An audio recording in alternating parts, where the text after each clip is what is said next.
My unfaithful wife, and the truth about their long-hidden affair were laid bare. My 17-year-old son looked at me with disdain, his gaze full of contempt. Coldly, he said, "Jeff, we removed you from the founders and fired you. You were a good husband, but it's over. I hope we can still be friends." Then my son added, "Sorry, Dad, but I'm staying with Mom and Uncle Sam." As that deceitful Sam extended his hand with a victorious grin, little did he know that Jeff's day had already been a relentless struggle. As a co-founder of an exclusive luxury hospitality chain in Europe, the constant pressure of meetings, deadlines, and board approvals had drained him. But nothing could prepare him for the scene that awaited him when he came home that evening.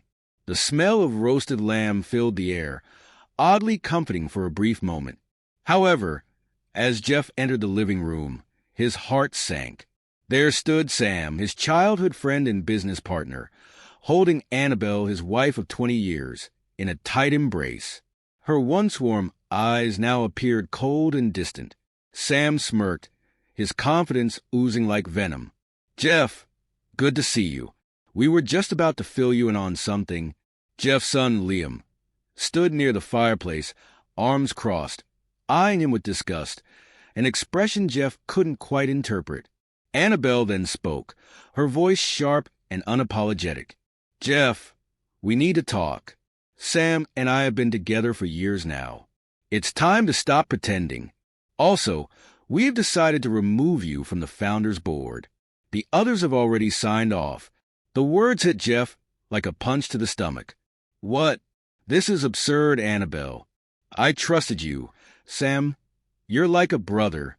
But the final blow came from Liam. "Dad, I'm staying with Mom and Uncle Sam. It's better this way." Sam mockingly extended his hand, offering a twisted gesture of truce. Ignoring it, Jeff fixed his gaze on Sam's smug smile.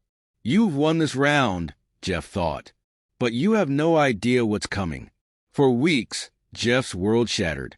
He moved into a modest apartment, leaving behind the sprawling estate he had built for his family.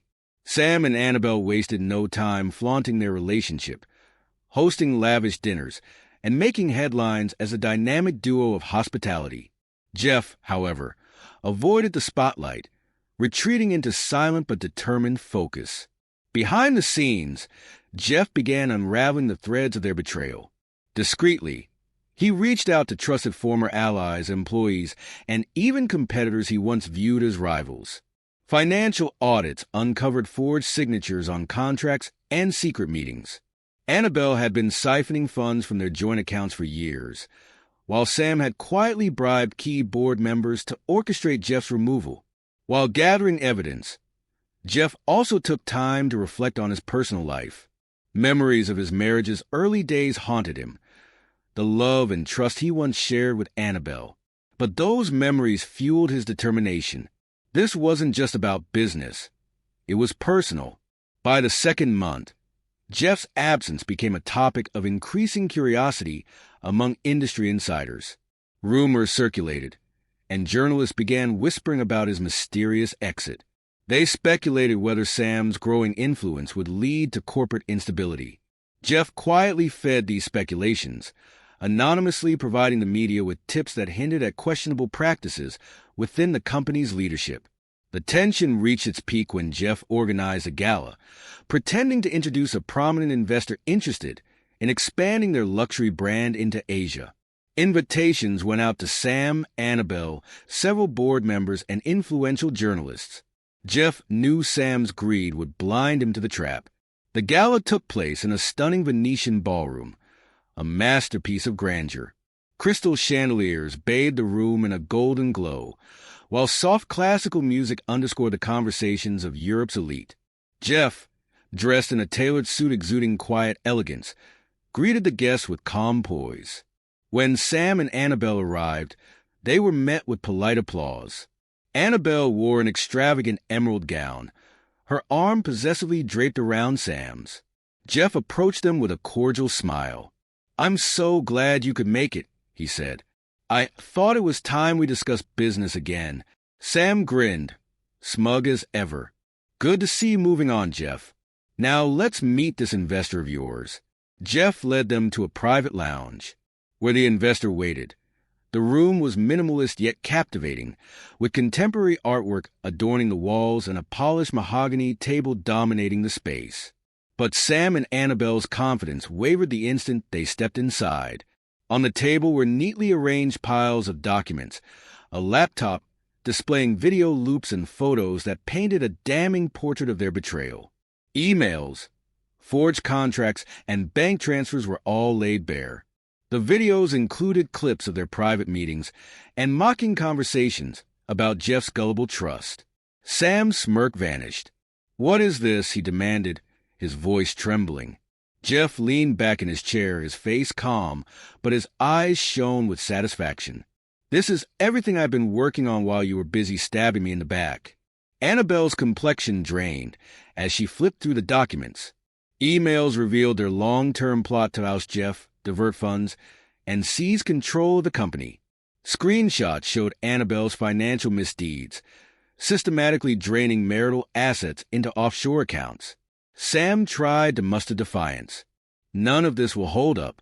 You're bluffing." Jeff's grin widened. "Oh, I'm not bluffing. Copies of this evidence have already been sent to the board, the press, and law enforcement. By tomorrow, you'll be making headlines. For all the wrong reasons." Annabelle's voice cracked. "Jeff, please think of Liam. Don't destroy everything we've built." Jeff's voice turned icy. "You mean the son you turn against me? Don't worry. I've already spoken to him. He knows the truth now, Annabelle. You've lost him too." In a fit of rage, Sam lunged forward, but Jeff didn't flinch. Security guards entered promptly and intervened. Sam and Annabelle were escorted out, their protests drowned out by the rapid clicking of cameras as journalists swarmed them in the hallway. The fallout was swift and catastrophic. Within days, Sam's career was in shambles. The board, appalled by his fraudulent actions, voted to remove him from his position and publicly condemned him. Annabelle faced relentless media scrutiny, her reputation in tatters, as exposures detailed her involvement in the scandal. Meanwhile, Jeff emerged even stronger. With the board's support, he reclaimed his influence over the company, ensuring its stability amidst the scandal.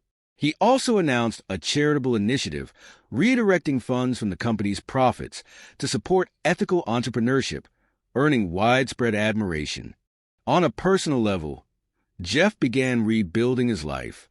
He reconnected with old friends, rediscovered his love for cooking, and found peace in simple, meaningful moments. Most importantly, he focused on mending his relationship with Liam. It wasn't easy, as trust had to be slowly rebuilt, but their bond strengthened with every conversation. One evening, as father and son sat on a park bench overlooking the Thames, Liam broke the silence. "Dad, I'm sorry. I didn't understand before, but now I see what they did to you." Jeff placed a hand on his son's shoulder. "What matters is that we're here now, together." In the end, Jeff's revenge wasn't just about payback. It was about reclaiming his life, his dignity, and his family. He had risen above the betrayal, stronger and wiser than ever. And as he watched the sun dip below the horizon, a profound sense of peace washed over him. Betrayal might break you, but it can also rebuild you into something stronger. Sometimes, the best revenge isn't just about winning. It's about rising above,